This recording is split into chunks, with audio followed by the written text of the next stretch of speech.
තෙරුවන් සරණයි සියලුම දෙනාට. අපි අද යනවා දෙවුන්දර ශ්‍රී විෂ්ණු දෙවියන්ට පූජාවක් තියන්න. වරන් දරුවෙක් විශේෂයෙන්ම යා යුතු තැනක් තමයි මේ දෙවුන්දර ශ්‍රී විෂ්ණු දේවාලය.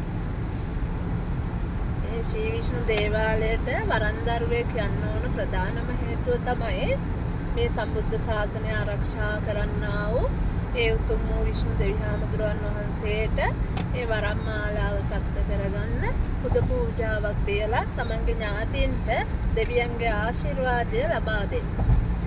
ඒක යන්න ඔයගොල්ලෝ වරම් අරගෙන දේවාලේ වැඩ කරන ගමන් පළමුවෙන්ම යන්න ඕන නැහැ. දේවාලේ වැඩ කරන ගමන් ගිහිල්ලා දෙවියන්ට පූජාවල් තියන්න.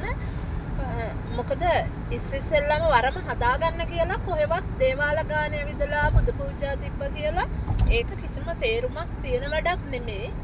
පළවෙනියෙන්ම කරන්න ඕනේ ඔයගොල්ලන්ගේ ඥාතියා හරියට ප්‍රමාණිකූලව වරම හදාගෙන තමන්ට වරමේ ශක්තිය තමන්ට තේරෙන්න උනාට පස්සේ තමයි දෙවියන්ට පුද පූජා තියන්න ඕනේ. ඒකට හේතුව තමයි දෙවියන්ට පූජාව තියන්න ඕනේ අපිට ඕන විදියට නෙමෙයි. තමන්ගේ ඥාති දේවතාවුන් වහන්සේගෙන් අහලා එයාලට කැමති විදියට තමයි පූජාව තියන්නේ. ඔයාලට වරමක් හදන ගුරුමෑණියන්ට කපු මහත්තයාට ඕන විදියට පුද පූජාවල් තියලා දේවාල ගාන ගියා කියලා වරමකින් වැඩ කරන්න බෑ. පළවෙනියටම තමන්ගේ ඥාතියට තමයි මුල් තැන දෙන්න ඕනේ. ඥාතියගෙන් තමයි ඔයාලා අහන්න ඕනේ මොනවද කරන්න ඕනේ කියලා. ඒ අහලා ඒ ඥාතියටත් ඕන විදියටත් ඊට පස්සේ දෙවෙනුව තමයි ඔයාලට අදාළ ගුරුවරයෙක් ඉන්නවා නම් ඒ ගුරුවරයාට ඒ ඥාතියට ඕන දේ කියලා ඒකේ හරි වැරද්ද බලලා පූජාවක් තියන්න ඕන. මම දැකලා තියෙනවා සමහර වරන් දරුවෝ වරමක් තියනවා කියලා දේවාලකින් දැනගත්තාම ඊට පස්සේ ලක්ෂ ගාණක් වියදම් කරලා ඇවිදින එක තමයි කරන්නේ. මොනවා හරි ආභරණ ටිකක් ගන්නවා, පිරුවටයක් ඇඳ ගන්නවා. ඊට පස්සේ දේවාල ගානේ ගිහිල්ලා එයාලා කරන්නේ නටලා එනවා. අන්තිමට හදාගත්ත වරමකුත් නැහැ. තමන්ගේ දේවාලෙත් නැහැ. අන්තිමට මොකද්ද වෙන්නේ? අර සල්ලි දීපු ගුරුමෑණියෝ හරි කපු මහත්තයා හරි තමනාප වෙලා හැමදේම නැති වෙලා ඊට පස්සේ දකින දේවාල ගානේ ගිහිල්ලා තව අතරමං වෙන්නේ. ඒ නිසා ඔයාලා වරමක් තියෙනවා කියලා කවුරු හරි කිව්වොත් පළවෙනියටම ඔයාලගේ ජන්මපත්‍රය පරීක්ෂා කරන්න. ඒ ජන්මපත්‍රයේ තියෙනවා Taman සංසාරේ පෙර පිනකට ගෙනාපු වරමක් තියෙනවා නම් ඒ වරම ගැන. එහෙම නැතුව ඕගොල්ලන්ට ඒ ජන්මපත්‍රයේ සඳහනක් නැතුව එතකොට වරන් දරුවෙක්ගේ අතක් බැලුවාම යම් දේවල් වලින් බලන්න පුළුවන් එයාලට ඒ හස්ත රේඛා පිහිටීම් තියෙනවා, ජන්මපත්‍රයේ පිහිටීම් තියෙනවා, දේහ ලක්ෂණ පිහිටීම් තියෙනවා. සංසාරේ වරම් දරුවෙකුට ඒ කියන්නේ ඔයාලා මේ මනුස්ස ආත්මය ලැබලා මේ භවයේ විතරක් නෙමේ වරම කියන දේ දෙයයන්ට හැඹුරුම කියන දේ කරලා තියෙන්නේ පෙර සංසාරෙන්ද. එතකොට එහෙම කෙනෙකුට ඒක තියෙනවා තමන් ළඟ. එහෙම නැතුව මේ ආත්මේ විතරක් වරමක් කියාගෙන ඔයගොල්ලෝ දේවාල ගානේ ගිහිල්ලා ප්‍රේතයෙක්ගේ මලයකෙක්ගේ ඇල්මක් අරගෙන ඊට පස්සේ ඔයාලා මේ කරන වැඩවලින් මේ ප්‍රේතාත්ම ශක්තිමත් වුණාම එයාලට පුළුවන් ශාස්ත්‍රයක් කියන්නේ. හැබැයි එතනින් එහාට වැඩක් කරගන්න බෑ. ඒත් ඔයාලා දේවාලයක් දාගෙන ශාස්ත්‍ර කියන ඒකට ටික කාලයයි. ඊට පස්සේ දේවාලෙත් වැඩ කරගන්න බෑ. සමාජයෙන් ඔයාලට නින්දාව අපවාදය අහන්න වෙනවා. කරන වැඩ හරියන්නේ නැති වෙනවා. සමහර වෙනවා මුලින් ශාස්ත්‍රේ හරියට කියනවා ඊට පස්සේ බොරු කියවෙනවා. එහෙම වෙන්නේ ගොඩාක්ම දුර්වල ශක්තියක් Tamanට ලං වුණා. එතකොට මේ දුර්වල ශක්තියකින් වරමක් හදාගන්න බෑ. වරමක් හදන්න දෙයක් නෑ. අපිට ඥාතියෙක් කෙනෙකුට දෙවිහාමුදුරුවන්ගෙන් සියලුම ශක්තිය අරගෙන එන්නේ. අපි කරන්න ඕනේ එයාලට ඕන විදියට ඒ වැඩ කටයුතු කරන ගමන් තව පින් කරන්න. මේක 3 කොටසකට පින් කරන්න ඕනේ අපි. කවුද ඒ 3 කොටස? අපේ ඥාති දේවතාවුන් වහන්සේලා, ඒකම ප්‍රධාන දේව මණ්ඩලය, දෙවියන් අපිට වරමක් ඥාතියෙක් කරහා දෙන්නේ පින කියන දේ කරන්න. ඒ එක්කම අපේ පිනත් වැඩෙන්න ඕනේ. මොකද අපි මෙතනින් නවතින්නේ අපේ සංසාර ගමන. හොඳටම දන්නවා අපිට මේ ආත්මේ අපි මේ කරන වැඩවලින් විතර නිවන කියන තැනට අපිට යන්න බෑ. ඒකට තව අපි ගොඩාක් ගමන් කරන්න ඕනේ. එතකොට එහෙමනම් අපි පින් කරන්න ඕනේ දෙවියන්ටත් අපේ ඥාතින්ටත්. ඒ වගේම අපි ළඟට එනවනේ ශාස්ත්‍රයේ පිහිටපතාගෙන මිනිස්සු.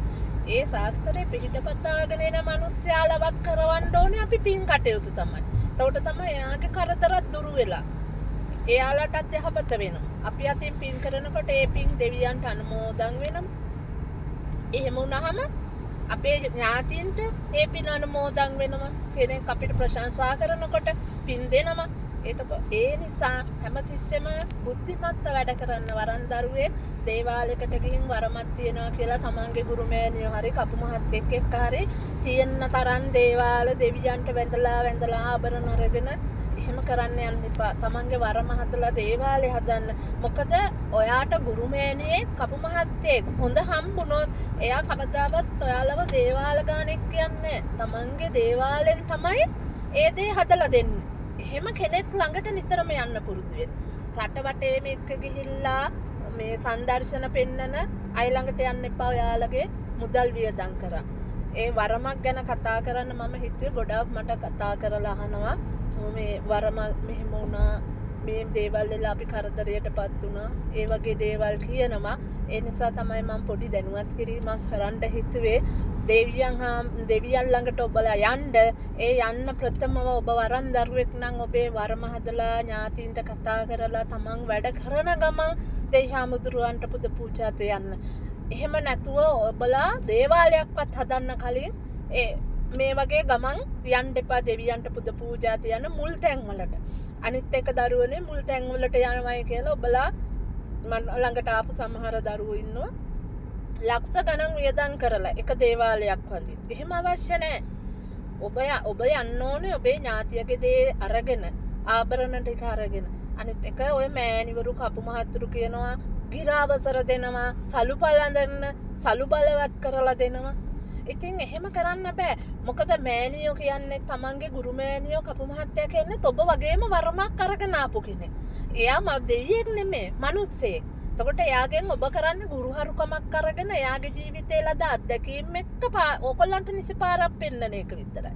එහෙම නැතුව එයාට බෑ සලු බල කරනවා කියන දෙයක් වරම තුල ඇත්තටම නැහැ. එහෙම මොකක්ද ඒ තියෙන්නේ? අපි කරන දෙයක අර්ථයක් තියෙන්න ඕන. සලුවක් බල කරනවා කියන්නේ මොකද්ද? අපි සලුවක් කියන්නේ නිකන් ඇඟේ පළඳින දෙයක් නේ. එතකොට ඒක හොදනවා, ඒව කරනවනේ. එතකොට මොකද්ද මේ සලුවේ බල කරන්න තියෙන්නේ? අනිත් එක ගිරාවසර දෙනවා කියලා මම දැකලා තියෙනවා කරනවා. මොකද ඒ ගිරාවසරේ දෙන්න කියලා එහෙම දෙයක් නැහැ. ඥාති දේවතාවා Tamanට ළඟට එන ඒ සියල්ල සම්පූර්ණ කරනවා. අනික ඥාතිය උසස් තැනකට ගෙනියන්න ඔබ කරන ක්‍රියාව තුළ.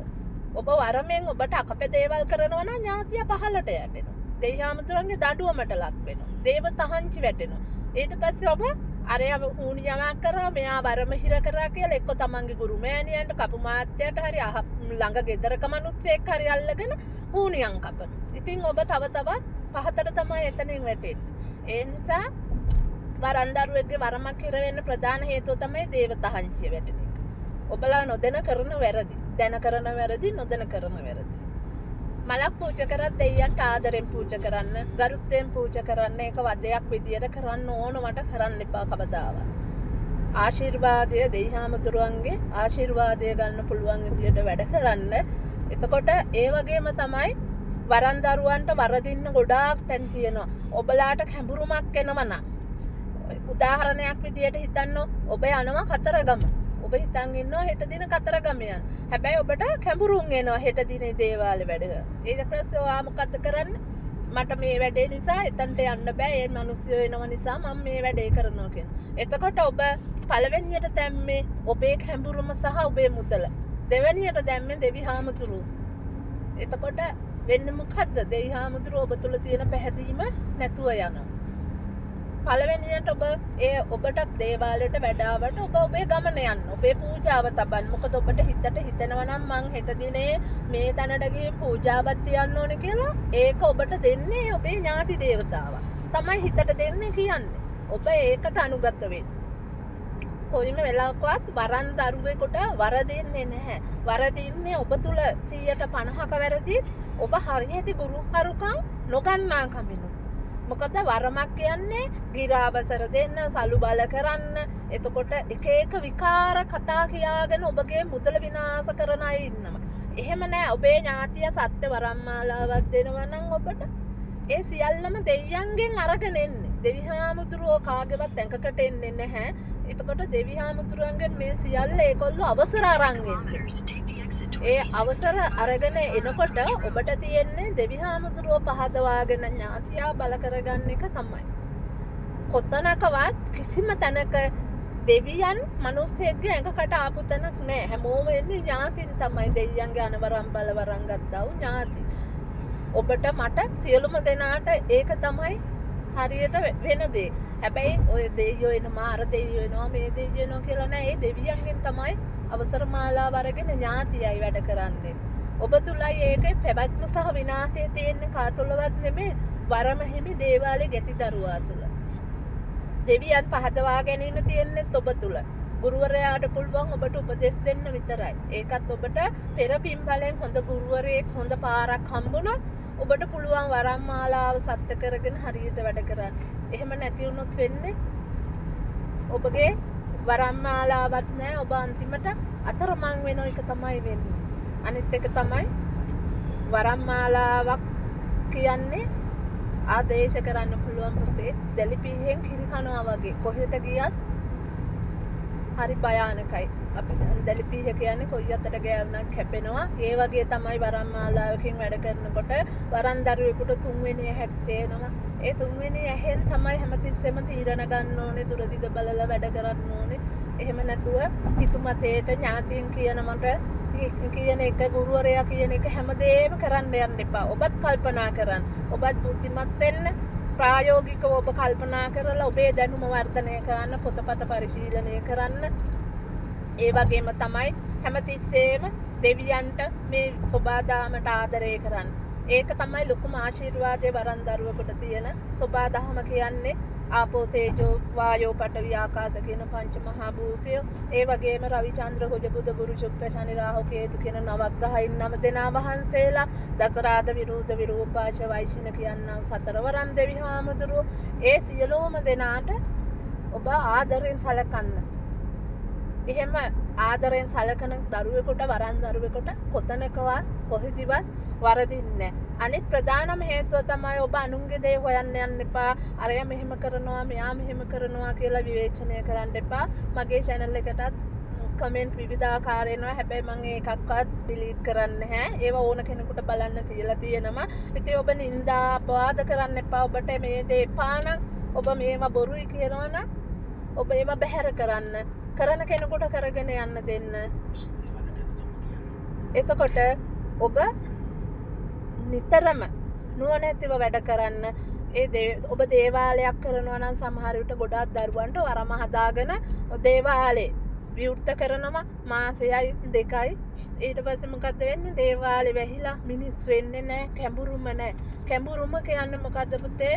අපි කඹුරනවා කියන්නේ දෙවියන්ට. වරමක් තියෙන දරුවෙකුට සංසාරෙම නිවන් දකිනා තුරාවටම සත්‍ය වරමක් නම් දෙවියන්ට කඹුරන්න ඕනේ.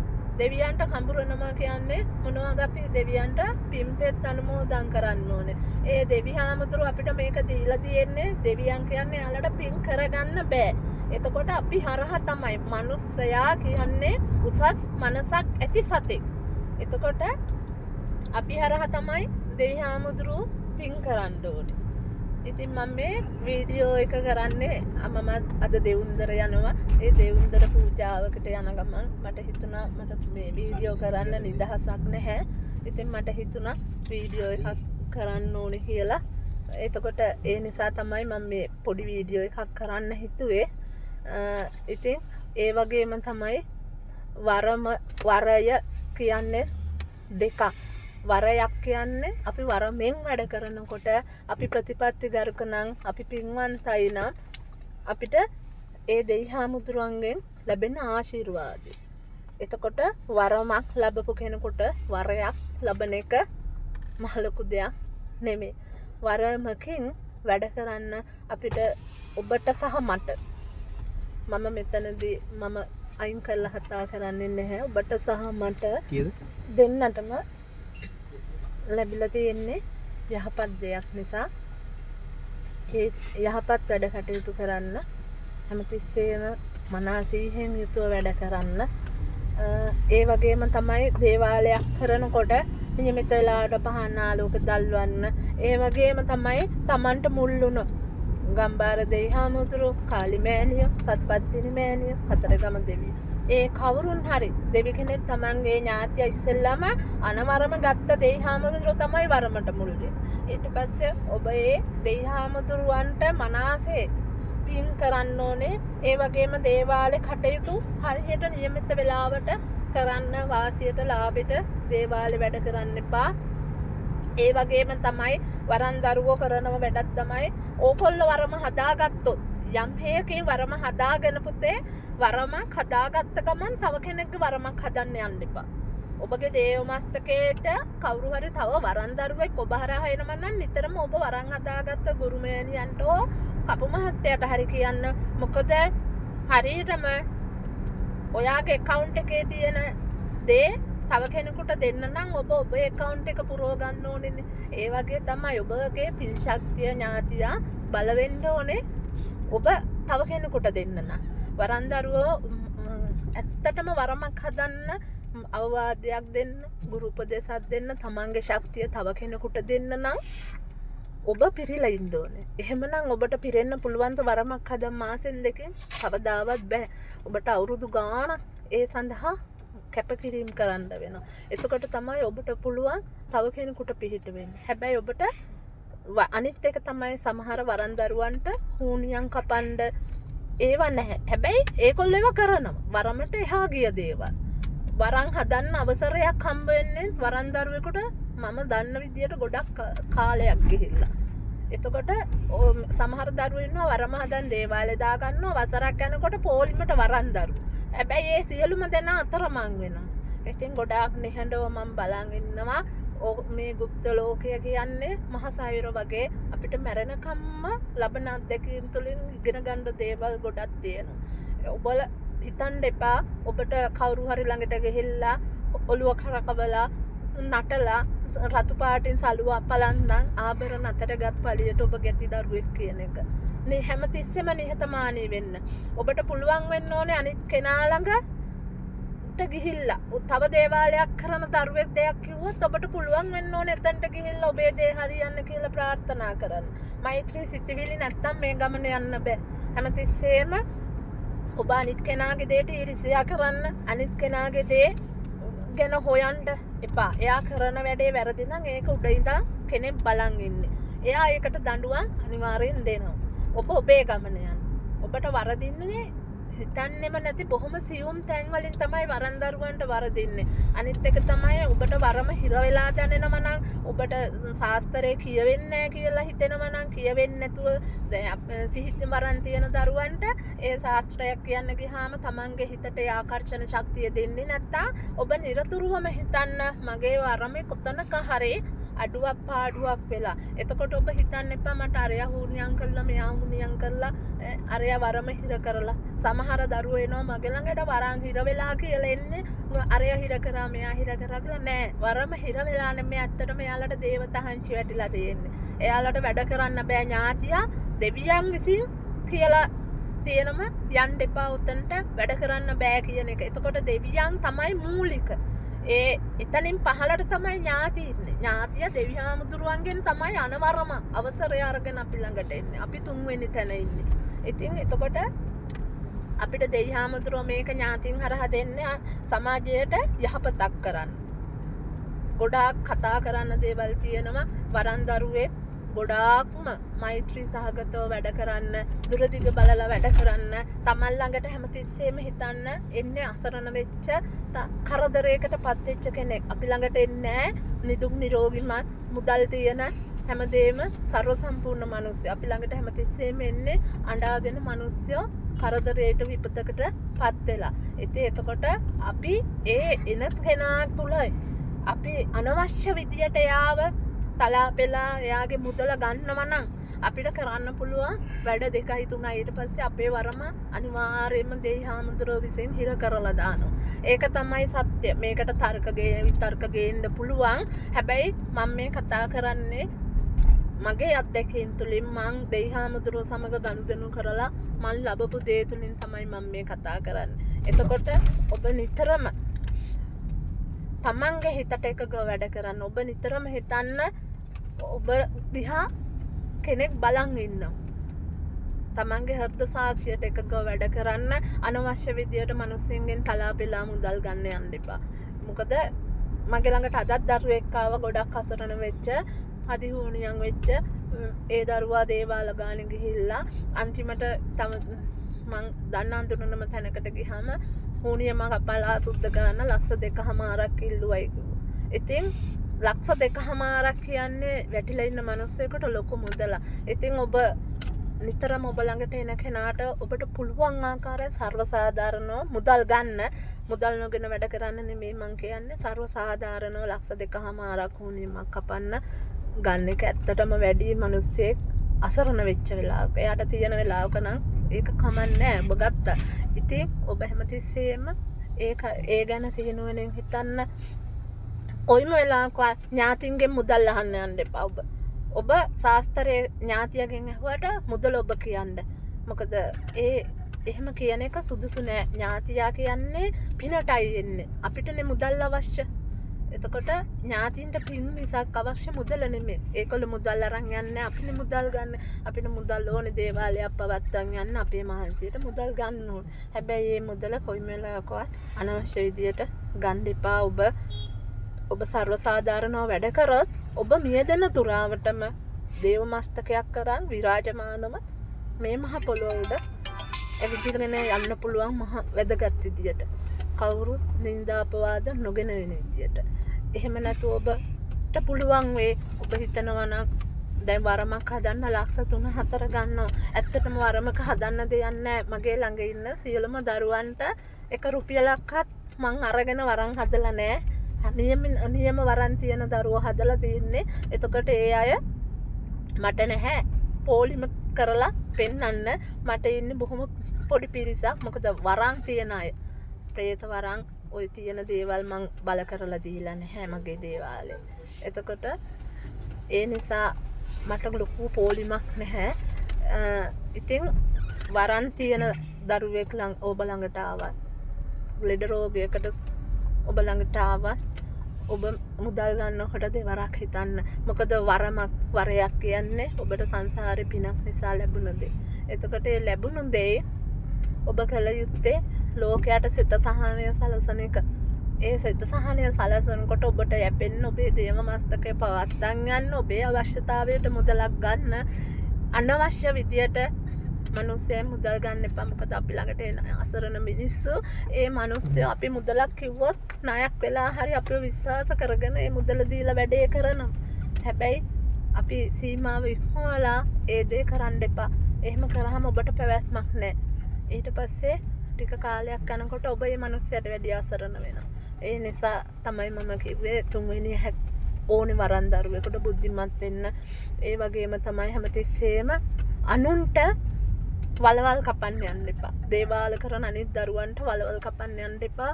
මොකද ඔබ කපන වලේ ඔබයි වැටෙන්නේ. ඒ නිසා ඔබට කවුරු හරි වරදක් කරොත් ඔබ නිහඬව බලන් ඉන්න. ඒකට උත්තරේ සබාදහම ඔබ රකීවි. ඒකට උත්තරේ සබාදහම විසින් දේවි. ඔබ තුල පැවැත්ම තියෙන්නේ ඔබ තුලමයි. ඒක නැතුව ඔබට වරන් දෙන ඥාතියටවත්, දෙවියන්ටවත්, ගුරුවරයාටවත් පවත්වන්න බෑ. අකාලේ පර වෙනවද නැත්තම් ලස්සන්ට පිපිලා සුවඳ දෙනවද කියලා තීරණය කරන්න ඕනේ වරන් දරුවා මිසක් ගුරුවරයා නොවේ. මම මේ ගොඩාක් අත්දැකීම් පුංචි වෙලාවකට කෙටි කරලා තමයි ඔබට කතා කරන්න හිතුවේ. මට නිතරම වීඩියෝ දාන්න බෑ. ඒ වගේම මට කමෙන්ට් කරලා තිබුණා කාලි අම්මගේ ආශිර්වාදය ගන්න කොහොමද කියලා දෙන්න කියලා. ඇත්තටම මට වීඩියෝ එකක් කරන්න වෙලාවක් තිබුණේ නැහැ. මම ඒ වීඩියෝ එකත් ඔබට මේ දෙවියන්ගේ කාලි අම්මගේ විතරක් නෙමෙයි සියලුම දෙවියන්ගේ ආශිර්වාදය ගන්න කොහොමද කියන එක මම වීඩියෝ එකක් කරලා දාන්න. මට පොඩි වෙලාවක් ඕනේ සඳහා. ඉතින් සියලුම දෙනාට උතුම් වූ මහා භද්‍රකාලි මෑණියන් වහන්සේගේ ආශිර්වාදය ලැබේවා. කරන කියන කටයුතු සාර්ථක වේවා. ඒ වගේම ශ්‍රී විෂ්ණු දෙවි හාමුදුරන් වහන්සේගේ ආශිර්වාදයත් ඔබට සුභාදම් මාතාවගේ ආශිර්වාදයක් ලැබේවා. නැවත මෙවන් වීඩියෝ එකකින් හම් වෙනකම් සියලුම දෙනාට තෙරුවන් සරණයි.